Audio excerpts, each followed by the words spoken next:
तो ऐसा क्या हुआ जिसकी वजह से मेरे अकाउंट का ड्रॉडाउन भी रिकवर कर गया, प्लस मैं 1% के प्रॉफिट में भी आ गया। मेरा जो मुझे याद है कि मेरा जो अकाउंट का ड्रॉडाउन था वो 2.03% तक नेगेटिव हो गया था। मेरा अकाउंट 2% डाउन चल रहा था। तो मैंने ऐसा क्या करा जिसकी वजह से मेरा अकाउंट 2% रिकवर भी कर गया, प्लस 1% का और एक्स्ट्रा उसमें प्रॉफिट हो गया।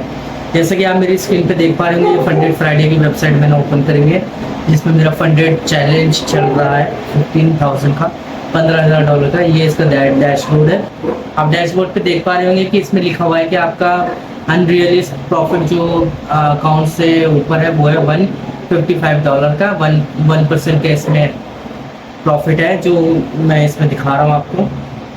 प्लस मैं आपको ट्रेड बताना चाहूँगा।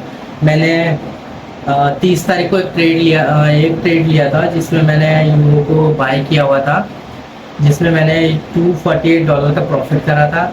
अगले दिन मैंने यूरो को सेल करा हुआ था 5:30 बजे के टाइमिंग पे, जिसमें मेरा $257 का प्रॉफिट है। ठीक है, ये 2 ट्रेड मैंने लिए थे। लेकिन ऐसा क्यों कि जब मैंने आपको बोला था कि मैं मंडे से ट्रेड करूँगा, तो लेकिन फिर भी मैंने क्यों ट्रेड लिए? तो सिंपल सा लॉजिक मैं इसके पीछे का आपको बताना चाहूँगा। इसके पीछे का लॉजिक है कोरिलेशन। कोरिलेशन क्या होता है? कोरिलेशन फॉरेक्स पेयर होते हैं। फॉरेक्स पेयर में देखा जाता है कोरिलेशन। जैसे कि मैं यूरो यूएसडीटी ट्रेड करता हूँ, तो यूरो यूएसडीटी में यूरो और यूएसडीटी के बीच कोरिलेशन है। कोरिलेशन बोले तो अगर यूरो स्ट्रांग होता है तो मेरा मतलब यूरो स्ट्रांग होगा तो DXY गिरेगा। DXY मतलब डॉलर यूएसडीटी होता है, और यूएसडीटी स्ट्रांग होगा तो यूरो गिरेगा। इस बेस पे मैंने ये 2 ट्रेड लिए थे। ठीक है, मैंने कोई अपना सेटअप नहीं देखा था इसमें, मैंने इनके बीच का कोरिलेशन देखा था, उस बेस पे ये ट्रेड थे। जैसा कि आप मेरे वेबसाइट पे इसको दिखा रहे हैं, मैं आपको दिखा देता हूँ। ये देखिए, आपको यहाँ दिख रहा होगा कि यूरो का UNY सेशन है इसमें। ठीक है, ये 30 तारीख का ट्रेड है, जब यूरो बहुत काफ़ी ज़्यादा बुलिश हुआ था, और मुझे सेम दिख रहा था कि DXY काफ़ी सेल साइड में चला है। तो मैंने ये सोचा कि जब दोनों में इतना स्ट्रेसफुल हुआ है, दोनों ने एक अप साइड का और एक डाउन साइड का मूव दिया है, तो थोड़ा बहुत रिट्रेसमेंट आना चाहिए। तो मैंने इसके लिए फिबोनाची मार्क करा था, वो मैंने यूरो में मार्क करा हुआ था, क्योंकि यूरो को मुझे ट्रेड करना, DXY को नहीं करना था। ठीक है, तो मैंने यूरो में मार्क करा हुआ था। जैसा मेरा यूरो 50% के आसपास आया, उसने बुलिश कैंडल दी। सेम मैंने DXY में देखा, जैसे कि DXY ने जैसे एक रिजेक्शन कैंडल दी और प्लस वॉल्यूम आया, और यूरो में भी एक वॉल्यूम आया स्पाइक हुआ बुलिश साइड के लिए। तो मैंने यहाँ बाय साइड का बाय साइड की एंट्री ली थी, जिसमें मैंने यहाँ पे 2 लॉट उठाए हुए थे। सिंपल मेरा इसमें जो रिस्क था वो $75 के आसपास था, जबकि मेरा अकाउंट 2% नेगेटिव था। तो मैंने यहाँ पे 1% का आधा परसेंट का इसमें आधे परसेंट का मैंने इसमें एसएल लिया हुआ था, तो $75 का इसमें नुकसान था। तो ये ट्रेड मेरा चला था। इस ट्रेड का लॉजिक सिर्फ सिंपल ये था कि यूरो ने एक अच्छा खासा बुलिश मूव दिया, मैंने फिबोनाची मार्क करा, मैंने वेट करा प्राइस को लेवल पे आने के लिए, 50% तक आने के लिए। अगर वहाँ पे 50% पे आने के बाद एक बुलिश कैंडल देगा प्लस वॉल्यूम और कोरिलेशन देखते हुए जैसे DXY एक रिजेक्शन कैंडल देगा, तो उसके अकॉर्डिंग पर मैंने यहाँ ट्रेड लिया हुआ था, और ये ट्रेड मैंने लिया भी था और ये चला भी।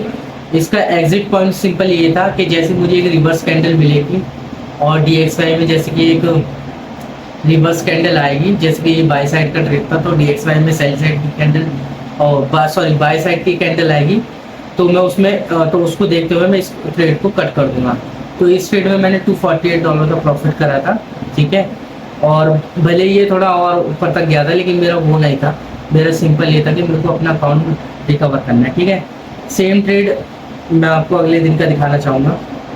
ये रहा अगले दिन का सेम ट्रेड किस बेस पे था मेरी।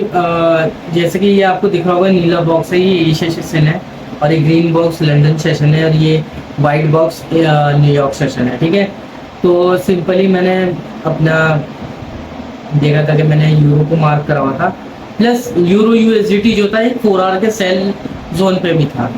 तो इस ट्रेड का लॉजिक सिंपल ये भी था, और DXY जो था वो 4 आवर के बाई लेवल के आसपास भी था। तो ये चीज़ को भी मैंने एक थोड़ा सा पॉइंट आउट करा था, जिसकी वजह से ये ट्रेड का लॉजिक भी था सेल साइड का। तो मैंने देखा कि लंदन सेशन ओपन हुआ और डॉलर में एशिया सेशन का लो लो स्वीप हुआ, प्लस प्रीवियस डे का सपोर्ट मैंने मार्क करवा था। प्रीवियस डे का सपोर्ट के आसपास से ही बुलिश मूव आने लगा और इसमें वॉल्यूम भी था। तो जैसे भी इसका ब्रेकआउट हुआ तो मैंने ब्रेकआउट पे एंट्री ली। हो सकता था कि रिवर्स हो जाता, क्योंकि एशिया सेशन का हाई भी स्वीप होके प्राइस रिवर्स कर सकता था, लेकिन मैंने ये इसलिए थोड़ा सा और रिस्क लिया क्योंकि मेरे पास पिछले दिन का प्रॉफिट था। तो उसमें उस प्रॉफिट का मैंने ये बोलो कि 1% का आधा ही लिया था। मैं इसमें सिंपल सेम वही था, $75 के आसपास का नुकसान था।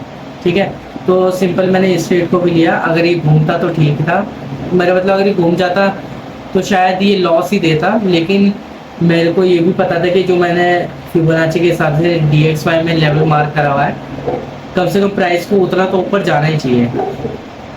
ठीक है, तो मैंने यूरो USDT को यहाँ इसके आसपास शॉर्ट कर रहा था और यूरो में जहाँ से बाइंग आई थी वो लेवल काफ़ी नीचे था, तो मैंने सोचा कि कम से कम प्राइस उस लेवल के आसपास तो आना ही चाहिए। ठीक है, तो मैंने इसमें भी इस ट्रेड को जब तक होल्ड करके रखा कि जब तक मुझे एक रिवर्स कैंडल ना मिले और उसमें अच्छा खासा वॉल्यूम ना हो, या DXY जैसे कि मुझे एक रिवर्स कैंडल दे और उसमें वॉल्यूम स्पाइक होने लगे, तो उसके बेस पर मैं इस ट्रेड को कट कर दूंगा।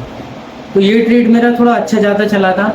इस ट्रेड की वजह से मेरा ड्रॉडाउन भी रिकवर हो गया, प्लस 1% का प्रॉफिट भी आ गया था। हो सकता था कि रिवर्स भी हो सकता था, तो इस वजह से मैंने अपना SL SCG के फिक्स करा था। जैसे मेरा प्राइस मूव करने लगा तो पहले तो मैंने अपना SL ब्रेक इवन करा, फिर मैंने उसको ट्रेल करा। ट्रेल करने के बाद मैंने उसको वहाँ सेट कर दिया, अगर प्राइस रिवर्स भी हो जाता तो कम से कम मेरा ब्रेक इवन ही निकलता। ब्रेक इवन बोले तो अकाउंट मेरा 50,000 के आसपास ही रहता, मेरा 1% का प्रॉफिट नहीं होता। ठीक है, मेरा 50,000 का जो अकाउंट था वो अचीव हो जाता। ठीक है, तो सिंपल ये ट्रेड का ये दो ट्रेड का ये लॉजिक था। प्लस आप देखेंगे कि DXY थोड़ा सा नीचे आया, फिर उस लेवल के आसपास जाके प्राइस ने कितना अच्छा एक सेल साइड का सेटअप दिया था। इसको देखते हुए अगर हम बाय साइड का यहाँ पे पोजीशन बनाते तो हो सकता था कि ये अकाउंट का मेरे ख्याल से $1,500 हमें इस पर बनाने हैं, तो पास करने के लिए फेज 1 को, तो हो सकता था कि ये अकाउंट हमारा इसी में पास हो जाता। लेकिन हमारा मेन मोटिव ये था कि सिर्फ हमें अपना अकाउंट को ब्रेक इवन लाना है, क्योंकि जब आप एक फ्रेश अकाउंट को ट्रेड करते हो ना, तो उसमें आपकी साइकोलॉजी बहुत अच्छी होती है। लेकिन आप एक ड्रॉडाउन वाले अकाउंट को ट्रेड करते हो तो उसमें आपकी साइकोलॉजी क्या सोचती है कि यार मुझे ड्रॉडाउन भी रिकवर करना है, प्लस प्रॉफिट भी बनाना है, फिर उसको पास भी करना है। तो जब ऐसा होता है तो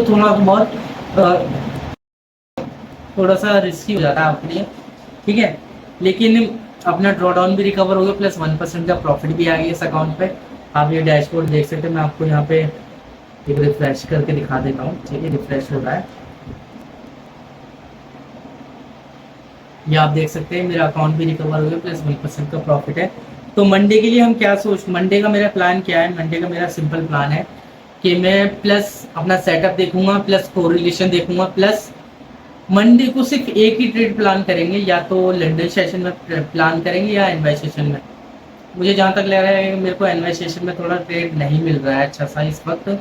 ठीक है, तो मैं कोशिश करूँगा कि लंदन सेशन में ही ट्रेड अपना लेके अकाउंट को क्लोज करते हैं उसी दिन। ठीक है, तो मेरा प्लान ये है कि मैं उस दिन सिर्फ एक ही ट्रेड प्लान करूँगा, उसमें 1% का रिस्क करूँगा और कोशिश करूँगा कि 1% ही बनाऊँ, 1:1 का ही टारगेट रखेंगे। ठीक है, और अगर सेटअप अच्छा होगा तो उसको ट्रेल करने की कोशिश करेंगे ताकि अपना अकाउंट और ज़्यादा रिकवर हो सके और प्रॉफिट में आ सके। बट कोशिश यही करेंगे कि 1% का ही टारगेट। ठीक है, और बस इतना ही आज की वीडियो में, और कुछ नहीं।